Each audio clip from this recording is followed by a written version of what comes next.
Hey everyone, welcome to another session of Ceerazzledazzle Physics. In this video guys, I'm going to be doing a waves topic revision video. So let's get straight into it. Transverse waves. Transverse waves, the oscillations are perpendicular to the direction of energy transfer. Longitudinal waves, the oscillations are parallel to the direction of energy transfer.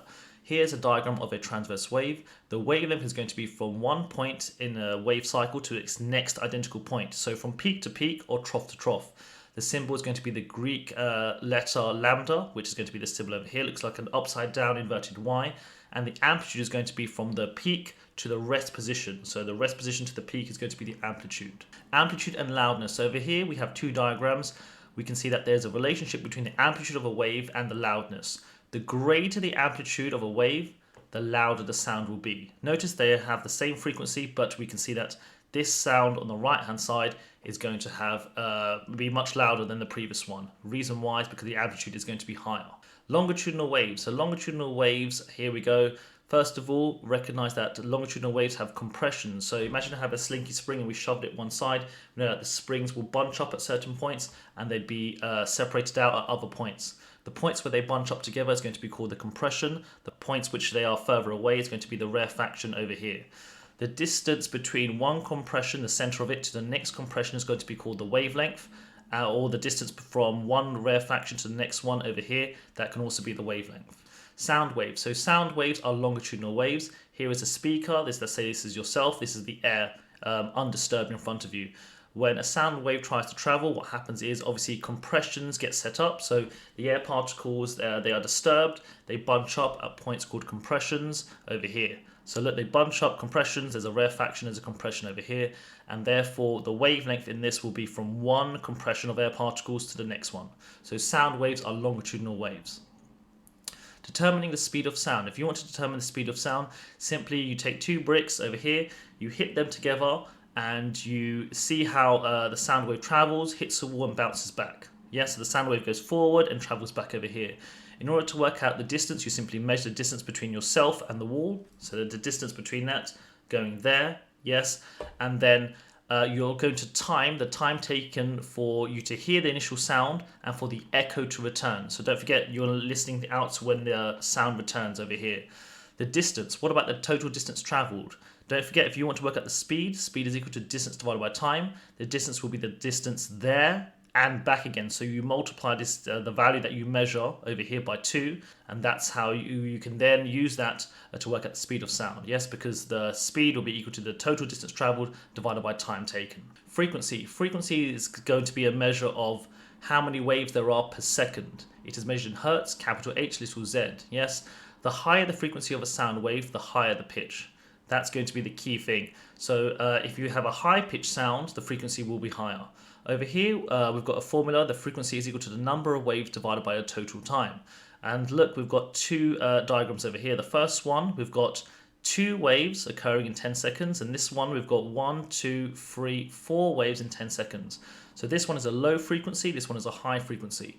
Frequency is the number of waves divided by total time. So look, we've got 2 divided by 10. The frequency for the first one is 0.2 hertz. For the second one, it is 4 divided by 10, so it's 0.4 hertz over here. So obviously, the greater number of waves you have per second, the higher the frequency. The time period. The time period is simply going to be the time taken for one wave to occur. So as you can see over here, let's say we've got this diagram. We've got 2 waves occurring in 10 seconds. What is the time period? Yeah, what is the time taken for one wave to occur? Well, it'll be 5. Yes, 5 seconds over here. So the time taken for one wave to occur. The frequency of this is 0.2 because you've got 2 waves divided by 10 seconds. Don't forget, total number of waves divided by time. So 2 divided by 10, it will be 0.2. And the time period is 5. There is then a formula which links the frequency and the time period. The frequency is equal to 1 divided by the time period. Hopefully you can see that with regards to the mathematics over here. So frequency is equal to 1 over t. Frequency and wavelength. So right now I've got 2 diagrams, one on the left hand side and one on the right hand side. We can see that this one has a low frequency, but it's got a very long wavelength. The distance between peak to peak is much larger. But look on the right hand side, we've got a very high frequency. There are more waves per second, but the wavelength is shorter. So we can see that if you have a low frequency, you're going to have a long wavelength. And if you have a high frequency, you're going to have a short wavelength. This leads us to the wave speed equation. That's the wave speed. To calculate the speed of a wave, it's equal to the frequency times by the wavelength. V is equal to F lambda. Look at the units. Velocity is meters per second, frequency is in hertz, and lambda is going to be measured in meters. Make sure that you're familiar with those units. Ultrasound waves. Ultrasound waves are going to be, first of all, any sound wave which is greater than 20,000 hertz. So this is our human frequency range, 20 hertz to 20,000 hertz. Ultrasound will be greater than that amount over here. So ultrasound is going to be used in the imaging of unborn fetuses, detecting cracks in solid objects, sonar when they measure the depth of the sea floor, ultrasonic cleaning, and the breakdown of kidney stones. They are also non-ionizing, therefore they are safe to use on the human body. Ultrasound images. Okay, so here's a very simplified diagram of this. There's a person, yes, a pregnant woman, and what happens is you've got the ultrasound transmitter over here. You put some gel to allow the maximum absorption of the ultrasound waves.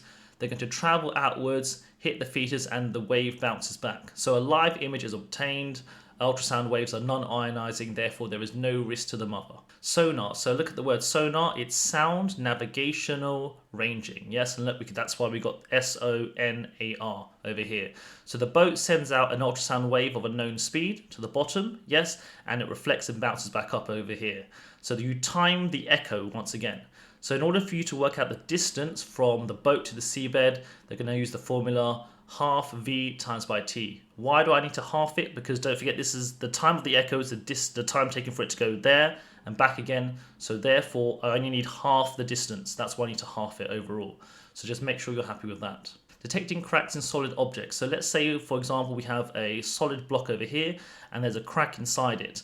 We can place an ultrasound emitter on one side. It will send out a wave. It will travel down, hit the edge of the box at the back, and travel back up to us. But also we can travel down and it can hit the crack and return back as well. So obviously we can determine if a crack is present because that echo time will be shorter, because it takes a shorter amount of time because it's traveling a shorter distance. Reflection. Reflection is the process in which you shine an incident ray over here, hits a smooth surface and is reflected back out again. This is the incident ray, the little angle over here. From the normal out, it's called the angle of incidence. From the normal out to the reflected ray, this is called the angle of reflection over here. The law of reflection states that the angle of incidence is equal to the angle of reflection. I is equal to R. Then reflection and images. So right now over here, let's say you have an object and you're looking at it through a plane mirror. So here's a mirror. What happens is if you were to draw one ray of light from the top of the object hitting the mirror, going directly into your eye over here, and you draw another ray of light going from the top of the object into the mirror over here and going directly to the bottom of your eye, then you were to extrapolate these two lines, yes, extrapolate them, so obviously put dashes all the way back through the mirror, they would both meet at one point, and that is where the image is formed. This is a tricky concept. Make sure you try it with a piece of paper and a pen, because you need to get this right for the exam. Measuring the speed of waves in a ripple tank. So this is a required practical. This is how you're going to measure the speed of waves in a ripple tank. So you have a ripple tank over here and you have a vibrating bar. It's connected to a signal generator. So what happens is the metal bar is going to hit the ripple tank, and inside the ripple tank there is water, and what will happen is waves are going to be produced. Okay, you can control the frequency by the signal generator over here. Right, so look, as you can see, the metal bar hits it, waves are formed. But at the bottom, if you were to put a piece of paper, hopefully you can see that you will get a shadow of the waves over here. You get a shadow of the waves from above. Okay, right. If you need to put a meter rule down at the bottom as well, okay, and then the reason why is because you can work out the wavelength. So now, don't forget, this will be continuous, and it's really hard to see. The waves will keep forming each time. So you're going to take a picture of the bottom over here with the meter rule, and then you can work out the wavelength of the wave. So look, to work out the wavelength of the wave, you simply measure multiple of them and divide by the number of waves that there are. So there is 1, 2, 3, 4, 5, there's 6 over here. So 6 over here, there's total distance. I measure that value x, that distance, divide by 6, and that would tell me the wavelength. Now I've got the wavelength, I multiply it by the frequency, and then I'll be able to obtain the wave speed. The frequency is simply read off from the signal generator over here. Measuring the speed of waves on a string. So right now we have a piece of string over here is attached to a pulley and it's falling down. Here it is. Right, so you have a signal generator, oscillator, string, the pulley at the end of a table, and then the weights at the bottom. A length over here, which you're going to measure using a meter rule. So you set it up as shown. You're going to try and work out the speed of these waves as well. So first of all, when the oscillator, as you change the frequency, you'll get different wave patterns being formed. Okay, so the wave patterns that you will see will be the following. So the first one you'll see is one complete loop, yes, for the first frequency, yes. Then as you crank up the frequency, you'll see 2 loops. And if you crank up the frequency even more, you'll see 3 loops each time over here. Right, so then we're going to get the following table. This will be the pattern observed, the frequency. So for the frequency you're going to get from the signal generator, you just write them down. They will all be multiples. So this one could be like 5 hertz, this one could be 10 hertz, this could be 15 hertz over here. The length is the length of the string from one end to the other. In order to calculate the wavelength, this bit is a bit tricky. You've got to spot how much the length represents a wavelength. So this bit from there to there, if I was you, just ignore the dash bit over here. That is half a wavelength. So just going up and down is half a wavelength. For the second one, we know that this length will be equal to a whole wavelength. So just look at that, that's one whole wave here. So the length is equal to exactly the wavelength. For this one, it's got 1.5. So this one, the length from one end all the way to the opposite end will be equal to 1.5 wavelengths. So therefore, to calculate the wavelength, I take the length which I measure, divide it by 1.5 for this one, and this one, the length will be equal to the wavelength, and this one, the length will be equal to half a wavelength over here. That's how you're going to get different values of the wavelength. And then to calculate the velocity, I take my frequency and then multiply it by the wavelength over here, and it will tell me the velocity. The electromagnetic spectrum is simply going to be a range of frequencies of electromagnetic radiation. They all travel at the speed of light, 3 times by 10 to the 8 meters per second. They can all travel through a vacuum. They can all be reflected, refracted, and diffracted. On one side, you've got radio waves, microwaves, infrared radiation, visible light, ultraviolet, X-rays, and gamma rays. As you go across the spectrum, the frequency increases and the wavelength decreases. The uses of them. So radio waves are used in radio and TV communication signals. Their microwaves are used for heating food and mobile phone communication. Infrared radiation is for thermal imaging and remote controls. Visible lights for photography, fiber optics. Ultraviolet is going to be detecting forgery and tanning beds. X-rays is going to be medical imaging. Gamma rays is going to be sterilizing equipment and treatment of cancer. The dangers: microwaves have a mild heating effect. Infrared can cause skin burns. Visible light can cause temporary blindness. Ultraviolet, premature aging of the skin/skin cancer. X-rays can cause cancer, and gamma rays can cause cancer as well. Note that ultraviolet, X-rays, and gamma are all forms of ionizing radiation. Ionizing radiation can cause mutations in the DNA within a cell, which can therefore cause cancer to be formed. X-rays. So first of all, just a little focus upon X-rays. X-rays are further down the spectrum over here. They're electromagnetic waves with a high frequency and short wavelength. They are a form of ionizing radiation. They can cause mutations and lead to cancer, but they can pass through certain materials and they are absorbed by certain materials. Hence why they are used in medical imaging. So now, how on earth are X-rays obtained? So this is going to be a 2D X-ray. So what happens is you place the subject on, like, let's say a piece of paper. This is going to be X-ray imaging paper, and what happens is you're going to bombard it with X-rays downwards. What will happen is that the X-rays can pass through certain materials such as tissue. It can pass through it, but the bone it cannot pass through because the bone is a greater density. So as you can see, look over here. So the points of the sheet which are hit by the X-ray turn black, and as you can see, the X-rays can pass through the skin, hence why it turns black underneath where the skin is meant to be. But the bone over here blocks the X-rays over here, hence why the paper underneath is untouched. That's why it remains white. There we go.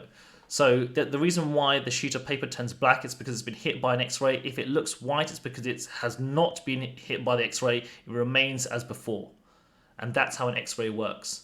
So X-rays can pass through certain materials only simply because of the density. The greater density, the less likelihood the X-ray can pass through it. But if the sheet gets hit by the X-ray, it turns black. CT scans. CT stands for computerized tomography scans, consists of objects being bombarded from X-rays in multiple directions.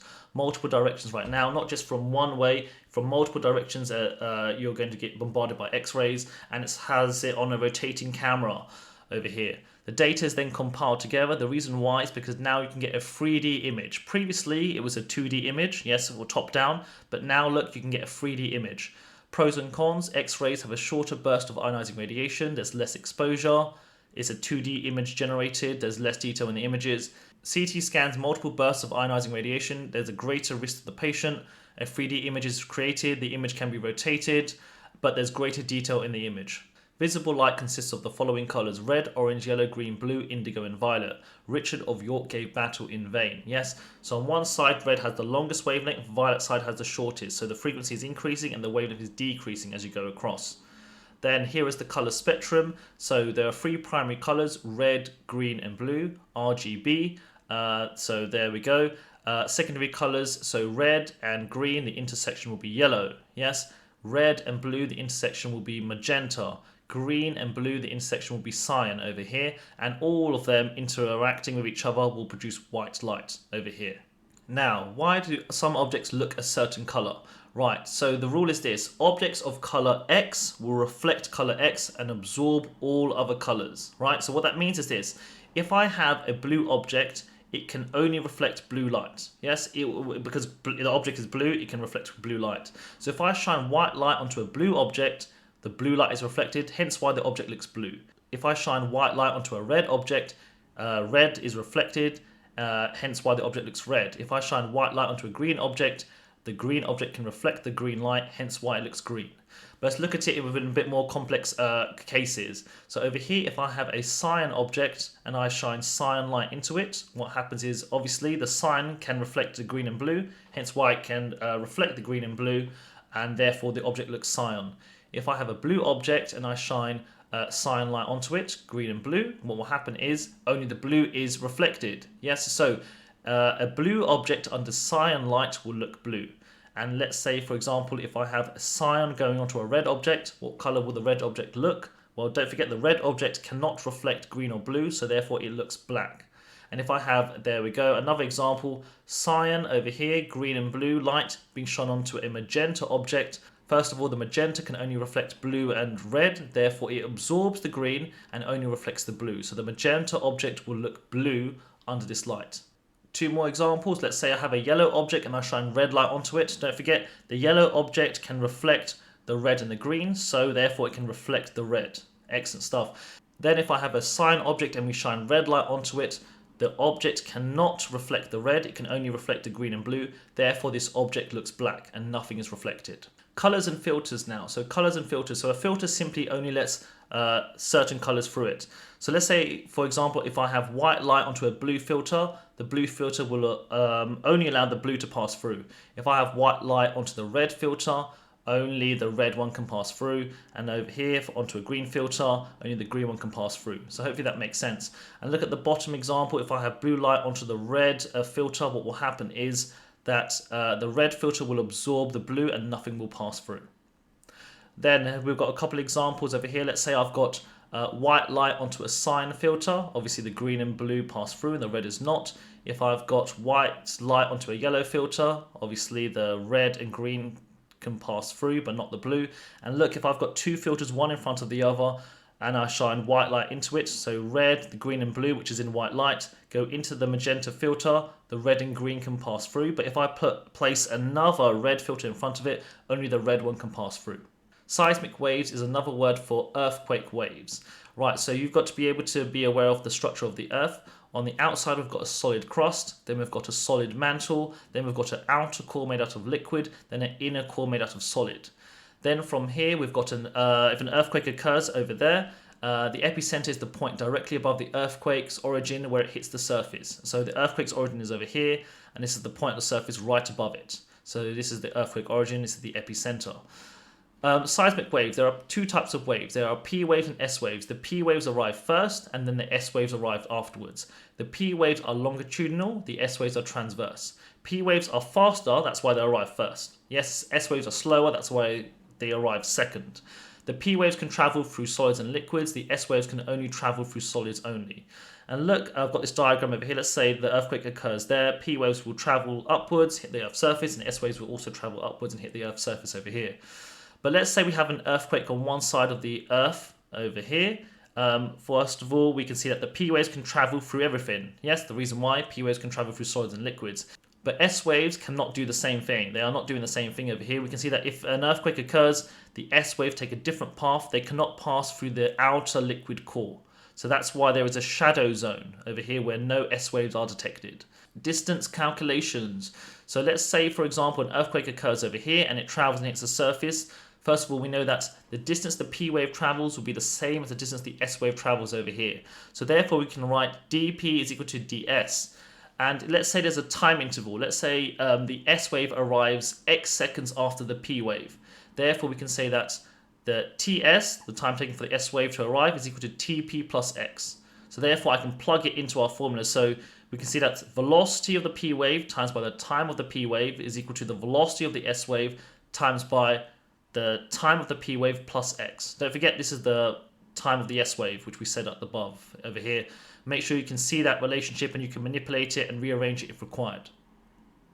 Location of earthquakes and triangulation. So let's say we have 3 seismometers which are going to detect the earthquakes.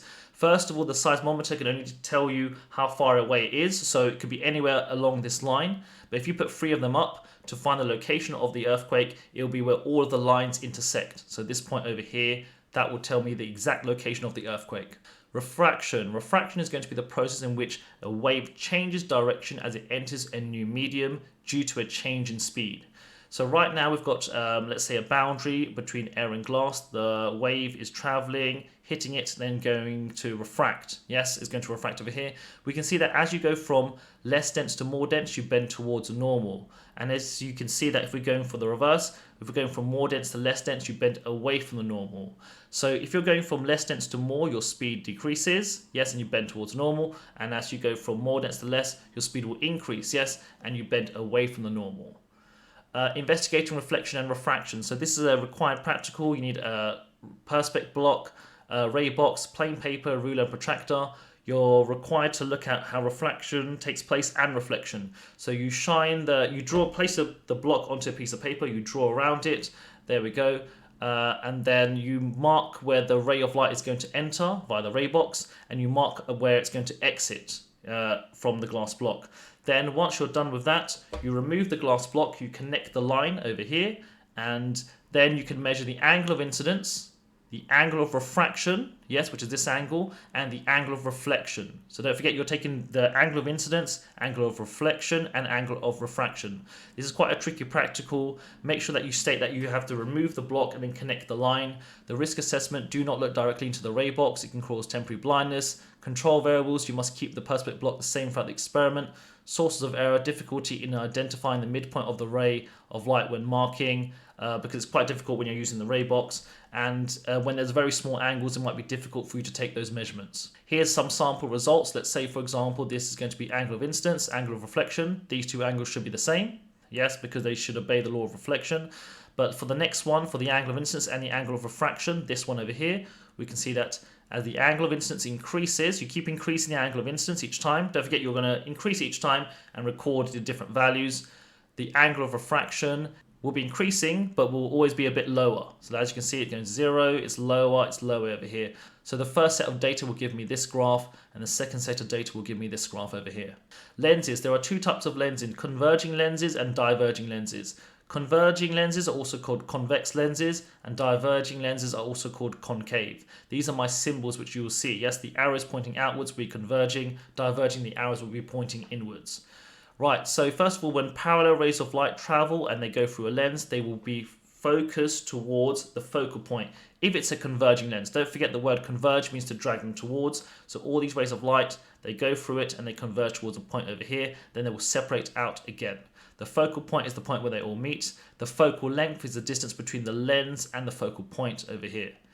Next one, if we have parallel rays of light hitting a diverging lens, the parallel rays of light hit it and they're going to spread out over here.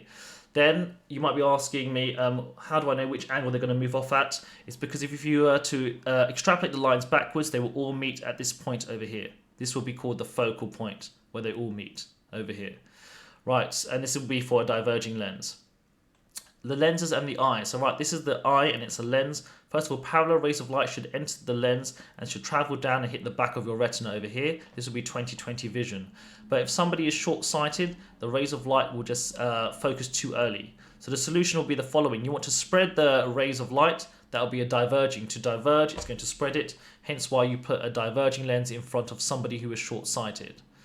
The reverse, let's say if somebody is long-sighted, the rays of light will converge behind the retina. So you want to converge it earlier, so you place a converging lens in front of it. And hence you can see that the rays of light have been converged to the back of the retina over here.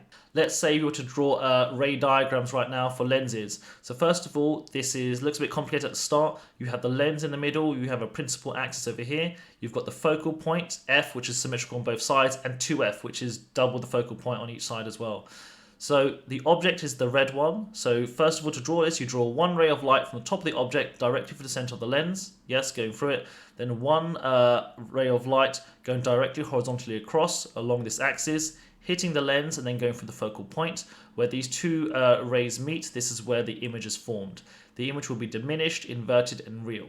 Then if we move the object in between f and 2f, we can see that the image changes. So right now, if I move the object between f and 2f and do the same thing again, one ray of light from the top of the object through the center of the lens over there, one ray of light horizontally across and then through f over there, we can see that the image is formed much larger than before. So previously it was like this. Yes, it's smaller. Then look, the position of the object changes the nature of the image at the end. So yes, you can see right now that the image is magnified, it's inverted, it's upside down, and it's real. The magnification is equal to the image height divided by the object height. So if you want to calculate that, you simply measure the image height divided by the object height. That will tell you the magnification. Next, if I was to move the object in between the focal point and the lens over here and do the same thing again, one ray of light from the top of the object through the center of the lens, one ray of light horizontally across through the focal point over here. Hopefully you can see these two rays of light will not meet. I can extrapolate them both backwards and they will meet at this point at the top over here. So now look, the image is formed on the same side of the lens. Right now it is magnified, it's upright, and it's virtual. It is a virtual image because it is not producing real rays of light, and we have extrapolated these lines backwards, both of these two over here. Next of all, diverging lens. So the diverging lens is a little bit tricky. But first of all, if we have the object over here, you still draw one ray of light going from the top of the object through the center of the lens, one ray of light going horizontally across, then it's going to move away. Don't forget which angle is it going to move away at. It must line up with the focal point. So that angle, this line, must line up with that focal point over here. And then I extrapolate this line backwards, and where the extrapolated line meets the other line over here, this is where the image is formed over here. And that's it for another session of Ceerazzledazzle Physics. If you're still struggling in a subject, why not check out my YouTube channel? I've got hundreds and hundreds of videos to help you with your studies. If you're still struggling, comment below and I'll do my best to answer all the queries. Ciao, ciao, and goodbye. Good luck.